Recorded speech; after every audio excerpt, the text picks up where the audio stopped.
Awal 2026, Disduk Capil Maluku Tengah buka layanan perekaman EKTP di 3 kecamatan. Dinas Kependudukan dan Pencatatan Sipil atau Disduk Capil Kabupaten Maluku Tengah memastikan akan membuka layanan perekaman Kartu Tanda Penduduk Elektronik atau EKTP di 3 kecamatan pada awal tahun 2026.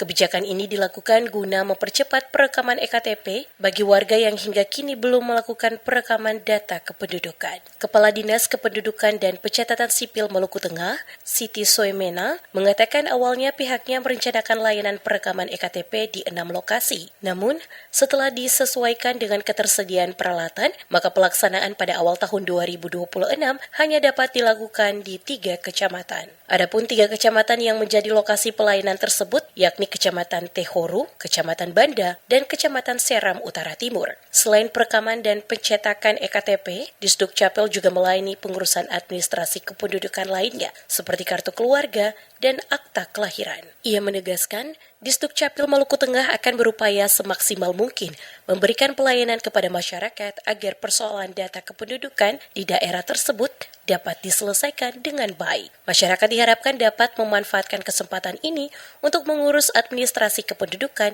di lokasi-lokasi yang telah ditentukan. Di 2026, paling utama sekali adalah dengan peralatan yang sudah tersedia, ada 3 titik yang harus kita memberikan pelayanan, tidak saja untuk perekaman tapi langsung dengan pencetakan.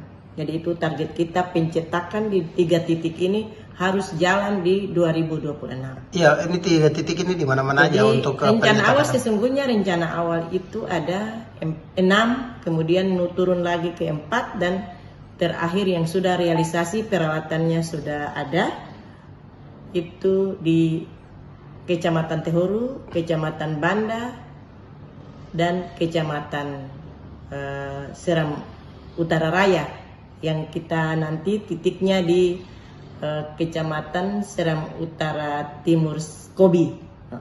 Masyarakat juga diimbau untuk tidak ragu bertanya kepada petugas apabila mengalami kendala dalam pengurusan administrasi kependudukan, baik EKTP, akta kelahiran, maupun kartu keluarga, guna memudahkan proses penyelesaian.